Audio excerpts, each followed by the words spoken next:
Si tu veux perdre du gras juste pour voir tes abdos à la plage, franchement, t'as rien compris. Parce qu'il y a une autre graisse qui te menace, bien plus dangereuse, bien plus sournoise, qui te tue de l'intérieur sans même que tu t'en aperçoives. Parce que celle-là, je vais te dire, le vrai problème, c'est que tu la vois pas dans le miroir. C'est ce qu'on appelle la graisse viscérale. C'est elle qui te rapproche doucement, mais sûrement par contre, du diabète, des AVC et des cancers. Et le pire dans tout ça, c'est que même avec un ventre plat, donc sans même le savoir, tu peux en avoir beaucoup trop. Beaucoup trop pour rester en bonne santé en tout cas. Et échapper aux maladies qui te rongent de l'intérieur. Aujourd'hui, je vais t'expliquer exactement comment cette graisse viscérale fonctionne, pourquoi elle est si dangereuse, comment on peut faire pour la détecter et surtout comment t'en débarrasser avec des solutions concrètes bien sûr, comme d'hab, validées par la science et tout ça en seulement 5 étapes, sans privation, avec des résultats visibles en moins de 4 semaines. On y va, let's go, c'est parti.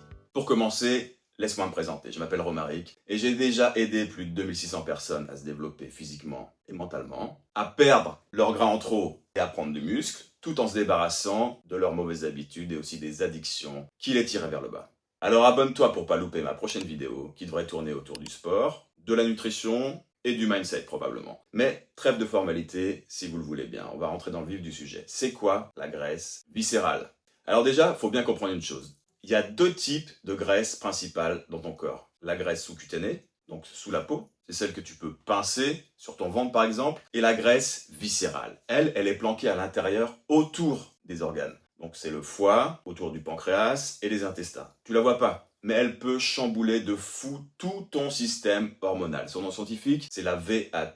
Pas la TVA pour mes entrepreneurs, non. Celle-là, c'est une autre galère. Mais elle peut être mortelle au final. VAT pour Visceral Adipose Tissue. Alors, pourquoi on l'accumule? Cette graisse, tu vas la stocker quand tu combines la malbouffe, donc une alimentation trop riche d'un côté et probablement carencée en même temps de l'autre. Pas de sport, ou en tout cas, pas assez d'activité physique régulière, plus du stress chronique accumulé, plus une consommation d'alcool, et pour couronner le tout, un sommeil qui laisse à désirer. Et ouais, c'est ça le combo infernal. Et si on ajoute à ça la génétique, là c'est le pompon. Après, on peut pas tout mettre sur le dos de la génétique non plus, parce que comme le dit le dicton, la génétique c'est le pistolet, l'environnement c'est la gâchette. En gros, tu peux pas changer le premier, mais par contre, tu peux contrôler le second. Et tu ferais mieux de t'y pencher, parce que les dangers de la graisse viscérale sont extrêmement élevés. Ouais, le vrai problème avec la graisse viscérale, c'est qu'elle est métaboliquement active. Ça veut dire quoi? Elle envoie des signaux inflammatoires, elle fout en l'air ta sensibilité à l'insuline, elle va même jusqu'à étouffer littéralement tes organes. Une étude publiée dans The Lancet Diabetes and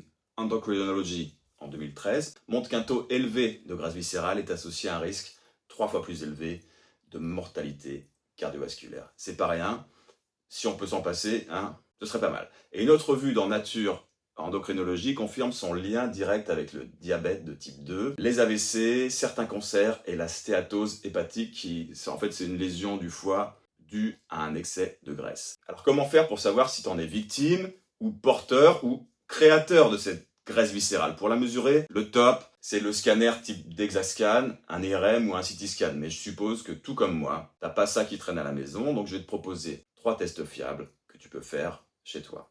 Numéro 1, ça va être le tour de taille pour commencer. Pour les hommes, si tu as plus de 102 cm de tour de taille, mauvaise nouvelle, tu es à risque. Et pour les femmes, au-dessus de 88 cm, même combat. Numéro 2, c'est le ratio taille-taille. Ouais, t'as bien entendu. Le tour de taille doit faire moins de la moitié de ta taille. Et numéro 3, pour finir, le ratio taille-hanche. Pour un homme, ça va être s'il est inférieur à 0,90 et pour les femmes, moins de 0,85, ça passe, on va dire. Mais tout n'est pas joué.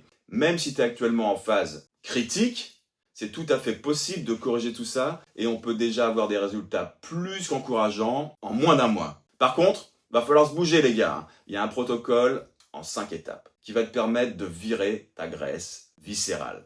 Numéro 1, en haut du podium, faut commencer par manger intelligemment. Et oui, j'aime à le répéter, mais il faut de la matière grise pour perdre sa matière grasse. Parce que toi, tu veux pas juste perdre du poids, tu veux perdre du gras. Tu veux aussi garder du muscle. Donc on va virer les produits ultra transformés et on passe en mode aliments simples, plus protéines à chaque repas. Un petit exemple sur une journée, ça serait quoi? Le matin, si tu manges et que tu fais pas encore le jeûne intermittent, ça serait une omelette par exemple et un avocat. pas de sucre avant 13h, ou au pire des cas, si t'es pas salé, prends un smoothie hyper protéiné. Le midi, on pourrait se dire une salade, plus des légumes à volonté, plus une bonne grosse viande blanche. Et le soir, pourquoi pas des patates douces, des brocolis et un poisson gras type saumon, sardine ou maquereau. L'objectif, là, en termes de protéines, ça va être entre 1,6 et 2 grammes de prot par kilo de poids de corps. C'est toujours pareil. Je le dis souvent, mais là, c'est un papier un peu plus sérieux qui nous le dit, puisque ma source, en l'occurrence, c'est le Journal of Nutrition qui l'affirme dans une publication de 2015. Numéro 2, va falloir soulever lourd et se bouger, du style 3 séances de muscu par semaine en mode surcharge progressive. On y ajoutera du cardio léger de type 2 à basse intensité, les jours off, plus 8000 pas par jour minimum. Bah oui, il faut ce qu'il faut, hein, parce que je te rappelle quand même que si tu fais rien, c'est juste que tu risques de partir les pieds devant. À toi de voir. Et pourquoi il faut se bouger? Ben tout simplement parce que l'activité physique augmente la sensibilité à l'insuline et elle stimule la combustion des graisses viscérales. Tiens, on est là pour ça, non? Et ça, c'est une étude du Harvard Medical School qui nous le dit en 2016 dans l'article intitulé Physical Activity and Visceral Fat. La troisième étape, ça va être de gérer ton stress. Chill, my man. Le cortisol, c'est l'hormone du stress. On connaît ça par cœur maintenant. Et cette hormone, en plus de nous mettre les nerfs à vif, elle stocke de la graisse viscérale. J'ai un client qui bosse dans la finance, mais à haut niveau.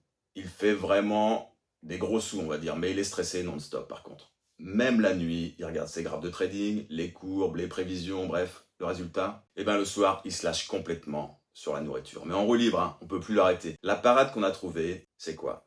Petit-déj salé protéiné, au lieu de prendre quelque chose de sucré le matin, comme il avait l'habitude de faire auparavant. 30 minutes de marche après le déjeuner, et du coup, cortisol en baisse, des envies de sucre qui sont réduites, jusqu'à même disparaître. Si tu veux lire des recherches scientifiques, justement à propos des effets du stress sur la graisse viscérale, je te conseille Obesity Reviews de 2018, l'article intitulé Stress and Visceral Adiposity.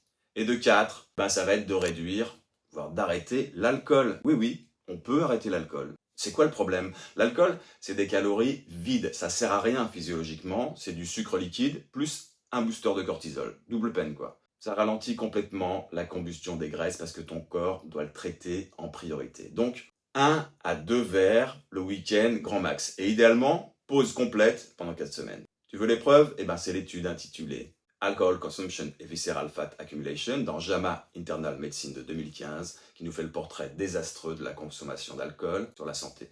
Et 5, pour finir, si tu fais tout ça, promis, t'es vraiment sorti d'affaire, crois-moi, ça en vaut vraiment le coup, essaye de bien dormir. Ça veut pas dire de faire de beaux rêves, mais ça veut dire être conscient qu'une bonne nuit de sommeil, ça se prépare et ça se programme. Parce qu'un mauvais sommeil, ça veut dire plus de ghrelin. Donc en gros, tu crèves la dalle, et moins de leptine. Donc en gros, t'es jamais rassasié. Plus ton cortisol qui repart en flèche. Alors pour ça, il n'y a pas de miracle. Couche-toi à heure fixe, pas d'écran 1 heure avant de dormir, 7 à 8 heures de sommeil par nuit, et si tu peux, dodo à 22h30, c'est top. Ça non plus, je ne l'ai pas tiré de mon chapeau. J'ai mes sources Sleep and Visceral Obesity dans Sleep Health Journal de 2020. Tu l'as compris, t'as pas forcément besoin d'un six-pack. Moi si, j'en ai besoin, mais toi, pas forcément. Mais par contre, ce qui est sûr, c'est que tu as besoin d'un métabolisme qui tourne à fond. Déjà, d'être en bonne santé sur le long terme, et de retrouver un niveau d'énergie que même tes enfants t'envieront. Et pour ça, il faut absolument te débarrasser de ta graisse viscérale. Donc s'il te plaît, je suis quelqu'un qui te veut du bien. Teste ce protocole sérieusement pendant 4 semaines, et tu verras des améliorations vraiment notables. Et si tu veux aller plus loin, que je t'accompagne pour être sûr d'atteindre tes résultats, je t'ai mis le lien de mon accompagnement en description. Parce que tu veux pas juste vivre plus longtemps, tu veux vivre mieux, en meilleure forme et en meilleure santé. Tu as tout ce qu'il faut pour t'en occuper sérieusement. À toi de jouer. Let's go!